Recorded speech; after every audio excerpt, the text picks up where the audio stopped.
আপনারা আজকে যারা কোর্টে উপস্থিত ছিলেন তারা জানেন যে আন্তর্জাতিক অপরাধ ট্রাইব্যুনাল 1-এ আসামি সালমান এফ রহমান এবং আসামি আনিসুল হক এই দুইজনের বিরুদ্ধে আনুষ্ঠানিক অভিযোগ আমরা আগেই দাখিল করেছিলাম। আজকে তাদের বিরুদ্ধে অভিযোগ গঠনের শুনানি অর্থাৎ চার্জ ফ্রেমিং হিয়ারিং এটা অনুষ্ঠিত হচ্ছে। আমরা আমাদের প্রসিকিউশনের পক্ষ থেকে আমাদের আর্গুমেন্ট তুলে ধরেছি, আমাদের বক্তব্য রাখা শেষ হয়েছে। আমাদের বক্তব্যের বিপক্ষে ডিফেন্স সাইডের যে সমস্ত আর্গুমেন্ট আছে সেগুলো তারা শুরু করেছেন, সেটা কোর্ট শুনছেন। তো আমরা আজকে এই দুজন আসামির বিরুদ্ধে যে অভিযোগগুলো তুলে ধরেছি সেটা মোটা দাগে হচ্ছে এই দুজন আসামিকে বলা হয় গ্যাং অফ 4-এর সদস্য, অর্থাৎ চারজনকে মিলে একটা বিশেষ কমিটি গঠন হয়েছিল এই আন্দোলন দমনে।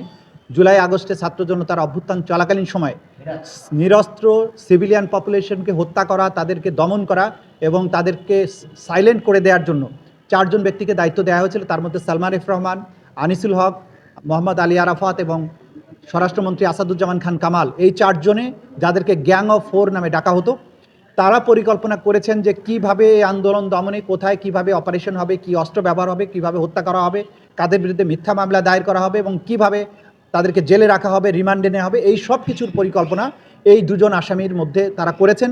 তারা জরুরি অবস্থা জারির জন্য প্রধানমন্ত্রীকে পরামর্শ দিয়েছেন এবং সেই জরুরি অবস্থা কার্যকর করার ব্যবস্থা করেছেন। ছাত্র জনতাকে হত্যা করার জন্য নির্দেশনা, পরিকল্পনা সব কিছু এই গ্যাং অফ 4-এর মাধ্যমে হয়েছে।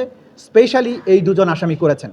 আমরা আজকে ট্রাইব্যুনালে আসামি সালমান এফ রহমান এবং আনিসুল হকের মধ্যে টেলিফোন কনভারসেশনের কিছু অংশ বাজিয়ে শুনিয়েছি, যেখানে আসামি সালমান এফ রহমান এবং আনিসুল হকের মধ্যে কথা হচ্ছিল যে আসামি সালমান এফ রহমান বলছিলেন যে আনিসুল হক সাহেব বলছিলেন যে দুটো পদ্ধতি আছে এই ছাত্র জনতার আন্দোলনকে দমন করার। একটা হচ্ছে কারফিউ দিয়ে তাদেরকে একদম শেষ করে দেয়া, দ্বিতীয়টা হচ্ছে আর্মিকে ইনভলভ করে একটা সেনাবাহিনীর মাধ্যমে সেনাবাহিনীকে বিতর্কিত করে সেনাবাহিনীকে ব্যবহার করে বা সামরিক শাসন জারি করে ছাত্র জনতার অভ্যুত্থানকে দমন করা।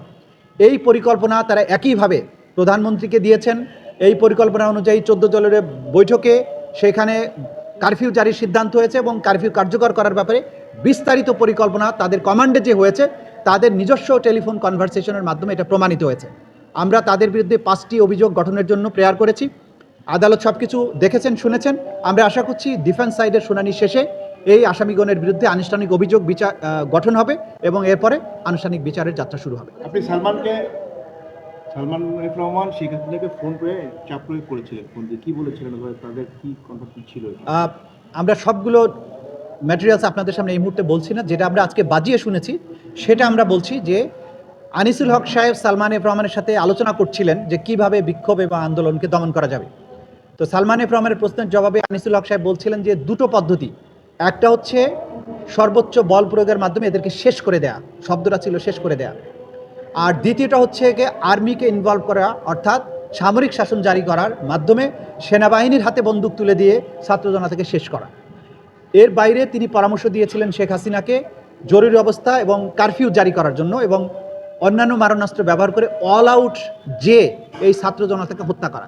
সুতরাং এই এভিডেন্সগুলো আমাদের হাতে যেহেতু আছে, সেটার ভিত্তিতেই তাদের পরামর্শ, তাদের নির্দেশনা, তাদের কনস্পিরেসি, তাদের উস্কানি, এই সব কিছুর মাধ্যমেই জুলাই আগস্টের গণহত্যাটা হয়েছিল। তাদের এই সুপিরিয়র স্ট্যাটাস এবং তাদের জয়েন্ট ক্রিমিনাল এন্টারপ্রাইজ, এই দুটোর সমন্বয়ে জুলাই আগস্টের এই হত্যাকাণ্ডটা হয়েছিল। এগুলোই মোটা দাগে আমাদের চার্জ। Okay, thank you.